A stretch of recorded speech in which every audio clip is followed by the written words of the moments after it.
You save money in training by getting in front of the training, getting in front of yourself, getting in front of the airplane, and being thoroughly prepared for every lesson that you do. I'm Jason Miller, a full-time professional flight instructor. On the Finer Points channel, you can join me as I bring you tips and tricks that I've learned from 20 years on the flight line.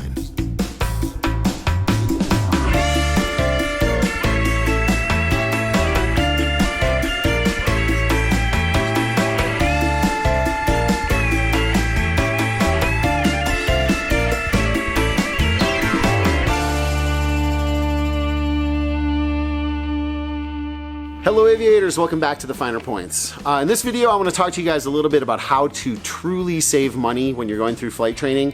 Whether you're going for a certificate or a rating, or you're just getting additional instruction because you have a flight review coming up, or any reason that you need flight training, here's something that we tend to miss in GA. The military does it, the airlines do it, but in general aviation this is something that often goes missed, and that is procedural training or dry time.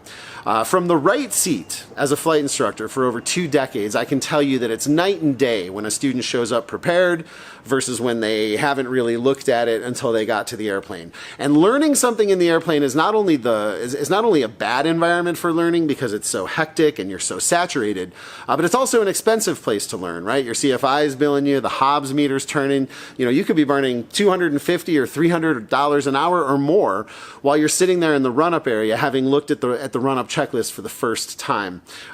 Just consider this. I'm not picking on my student Kevin, but here's an example of a flight we did 2 weeks ago, and this is how he kind of looked and acted in the airplane. If we have engine failure fire on or with one runway remaining, we're going to go ahead and pitch forward, pull the power back, land straight ahead. Okay. Engine failure fire after or with no runway remaining, we're going to pitch forward, everything forward. We're going to check the fuel. Right? It's kind of like the first time he's seen this stuff, a little bit unsure, right? So after the lesson, I said to him, go do some dry time in the airplane. And I explained to him what that was and how it works, as I'm going to explain to you guys. And then he comes back the week later, having not flown at all, right? Zero flying in between these two takes. And then he looked like this. Taxi briefing. We're going to taxi here from ramp 2 to run-up area runway 25 via Alpha. And there are no hotspots. All right, excellent. We are at runway 25. Winds, wind socks are looking variable but limp. Make a departure on runway 25, turn to the northwest and head out that way. Okay. So you can see that from where I'm sitting and from where your instructor or examiner is looking, this is night and day. And there's no excuse for not really getting in front of the airplane or getting in front of the learning. Finding an aircraft that's on the ground, not being used, go to your flight school, your flying club, or whatever you're using for training, and ask them if there is ever an airplane on the ground, what time that would be and can you use it. And you're going to go to that aircraft, you're not going to fly it, you're not even going to turn it on, you're simply going to rehearse the act of flying, looking over your checklists, practicing your flows, practicing your call-outs, practicing your emergency procedures, your maneuver demonstration procedures. And if you don't have a complete list of standard operating procedures, you should download our app immediately, get a free 3-day trial, and just learn our S.O.Ps, or just get the free download in there, the S.O.P checklist. But we can give you these S.O.Ps. You can go out to aircraft when people aren't using them and practice, okay? Here's what that looks like. I'm just gonna show you an example of the way I would use dry time. All right, you guys, here we are at the airplane. I'm gonna show you how to go through dry time. The main idea is that you want to approach this exactly the same way you approach a normal flight lesson. Even though we're not going to fly, you want to rehearse all of this stuff so that you get through it as quickly as possible.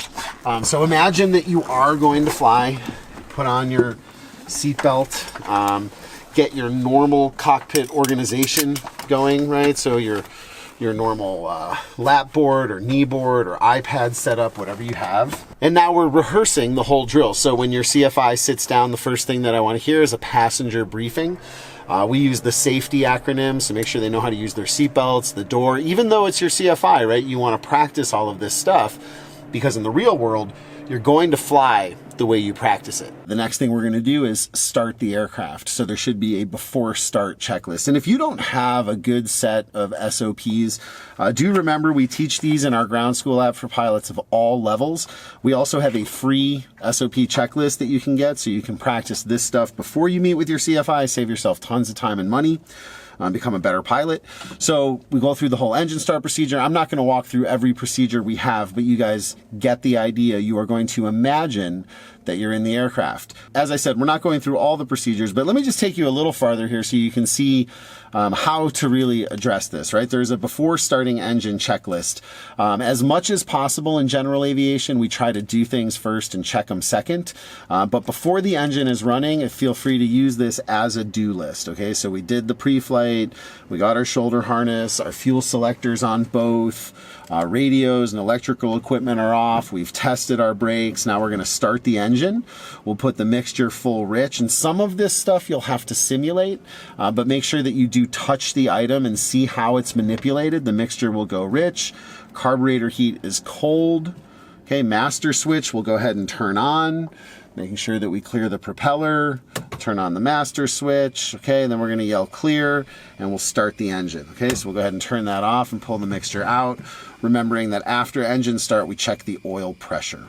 Okay, and then before starting engine checklist is complete. Okay, and then after the engine is running, we're going to go ahead and brief the taxi route. So we'll pull out our taxi diagram, especially if your home airport is a simple airport like Nevada County where there's one runway. You want to make sure you do this every time so that you make it a fundamental part of your process. You will need it someday. You just unfortunately don't train in a place where you do need it. So we'll taxi to runway 25 along taxiway Alpha, and there are no hot spots. Hey, then we'll imagine we taxi forward a little bit, with the yoke back. We'll just imagine winds are calm today, and we'll check our brakes. Then we'll ask our flight instructor to check his or her brakes. Okay, and then we'll go into taxi turns. As I turn to the left, the turn coordinator goes left and the ball moves outside, and so on. Remember, we do have a complete list for a free download in our ground school app if you want to see a full list of SOPs. We actually, of course, also have those lessons. You guys get the idea that if you can get in the aircraft and practice the kind of things that I'm talking about when the Hobbs meter is not spinning, when your brain is fully on board, and get all of this stuff ingrained, the difference between that and somebody who does not do that from the right seat perspective is night and day. All right, so that's how dry time works.